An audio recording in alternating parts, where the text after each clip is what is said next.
Currency items are the backbone of Path of Exile 2, serving as tools for crafting, trading, and upgrading gear. Let's start with a comprehensive breakdown of the basic currencies you'll encounter in the game and their functions. Currency items. Scrolls of Wisdom identify an item, allowing you to see its stats and modifiers. Orbs of Transmutation convert a normal or white item into a magic or blue item, adding one random modifier.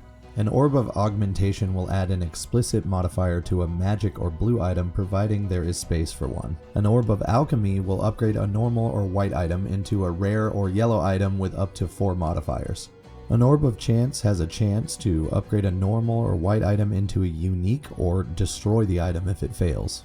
A Regal Orb will convert a magic item into a rare item, adding one additional modifier. An Exalted Orb adds a new random explicit modifier to a rare item, often used for high-end crafting. Exalted Orbs are the new dollar in Path of Exile 2, instead of Chaos Orbs from Path of Exile 1. You can often purchase a decent item for one Exalted Orb on the trade market. An Orb of Annulment removes one random modifier from a magic or rare item. A Chaos Orb removes one random modifier on an item and replaces it with another random modifier. And finally, the Divine Orb randomizes the numerical values of existing explicit modifiers within their allowed ranges. Each of these items has a pretty specific role in crafting and customizing gear, making them essential tools for players at all levels and essential to the trade economy, which is why they are called currency.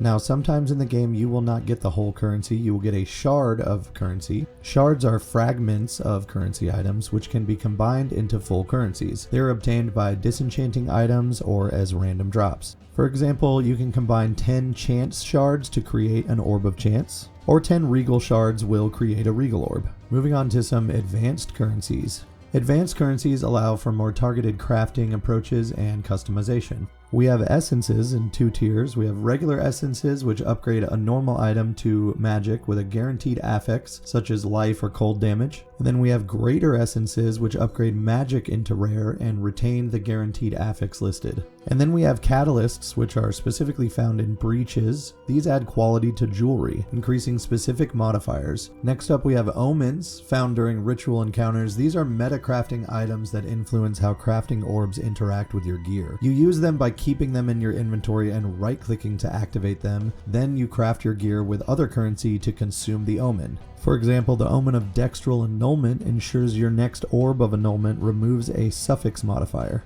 And then we have the Ruin and Soul Core system. Ruins are socketed into gear for bonuses like Life Leech or Resistance. And then Soul Cores are just stronger ruins, offering unique effects but cannot be removed once placed. And then finally we have the Val Orb. It corrupts an item unpredictably with outcomes such as adding modifiers, increasing sockets, or just making no change at all. These can be godly or they can be garbage. Note that once you use a Val Orb, that item is no longer craftable. Moving on to modifiers. Modifiers are properties added to items, giving them stats, skills, and functionality. These properties are divided into several types. A prefix enhances primary stats like damage, life, mana, and movement speed. A suffix focuses on secondary stats like resistance and accuracy. An affix is just a general term for either a prefix or a suffix. An implicit modifier is an innate modifier present on all versions of an item by default. Think white items, they have implicit modifiers. An explicit modifier is a modifier generated on an item of non-normal quality, usually through random item generation or crafting. An enchantment is added via specific methods such as ruins or distilled emotions. It will look different up here at the top. And then corruption is a specific enchantment modifier applied through Val Orbs, and if you see this listed on an item, it means that it is no longer craftable. Magic or blue items can have up to 2 modifiers, 1 prefix and 1 suffix, while rare items can have up to 6 modifiers, 3 prefixes and 3 suffixes. In addition to this, we have local modifiers and global modifiers. Local modifiers affect the item itself. For example, a local modifier on a martial item might add flat physical damage to the weapon and directly impact the weapon's base damage. Global modifiers affect the character as a whole. So for example, a global modifier might increase the character's overall spell damage by a percentage, or their overall movement speed by a percentage. Before we move on, I just wanted to say modifiers are a dense topic. Don't expect yourself to memorize all this or feel overwhelmed or intimidated by this information. This is why I'm making this guide, so that you can reference it later. I just wanted to go over modifiers because it makes a lot of this crafting and currency stuff make a bit more sense. Let's move on to quality. Quality affects certain inherent stats of an item. The amount of quality gained depends on the item level and whether the item is unique. Armorer's scrap improves the quality of armor, increasing its base defenses.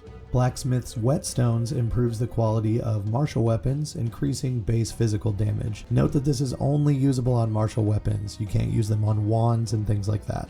However, the Arcanist's Etcher improves the quality of caster weapons, like wands, scepters, and staves. This is only usable on caster weapons. Glassblower's Baubles improve the quality of flasks, enhancing the rate of mana or life recovery. This is only usable on flasks. And then we have Gemcutter's Prisms, which improve the quality of skill gems, enhancing their effects. This is only usable on skill gems. And then finally, Catalysts improve the quality of rings and amulets, enhancing specific modifier categories. Now let's dive into crafting. Crafting from a normal item begins with selecting a base item, which determines the pool of affixes that can roll on it. Item type and level influence the affix pool. Dexterity gear rolls evasion modifiers. Intelligence gear rolls energy shield modifiers, and hybrid bases combine affixes from multiple pools. Let's take a look at the crafting process. Once you have your base, here's how crafting progresses. You can use an Orb of Transmutation to make the normal item into a magic item, or an Orb of Alchemy to make the normal item into a rare item. If you're starting with a magic item, you can use a Regal Orb to upgrade the magic item into a rare item, adding an additional modifier. Once you have your rare item, you can use a Chaos Orb on it, which will do two things. It will remove one random affix on the item and then add a completely random affix back onto it. You can use an Exalted Orb on the rare and add a new explicit modifier to it, or you can use the Orb of Annulment, and like the Chaos Orb, it removes a random modifier, but it does not add another random one afterwards. As mentioned earlier, you can use Omens to ensure specific outcomes, such as targeting prefixes or suffixes with Exalted or Annulment orbs, and then you can use an Artificer's Orb to add sockets to the item so that you can add ruins or soul cores to it. And then if you so choose, you can corrupt the item with a Val Orb. Remember that once the item is corrupted, it cannot be crafted further at all. Val Orbs can add some pretty powerful things, but they can also just brick the item or even in some cases remove a modifier from the item, so be careful with these. However, sometimes it will give you a powerful addition to your item, such as giving an item 3 sockets that would only normally be able to have 2 sockets. And then don't forget your essences, which is one of my favorite ways to craft. Essences guarantee specific modifiers on magic or rare items so that you can get really specific on what you're looking for on those rolls. If you have a nice base, consider using an essence instead of a Orb of Transmutation or Orb of Alchemy to get a guaranteed type of roll on that item.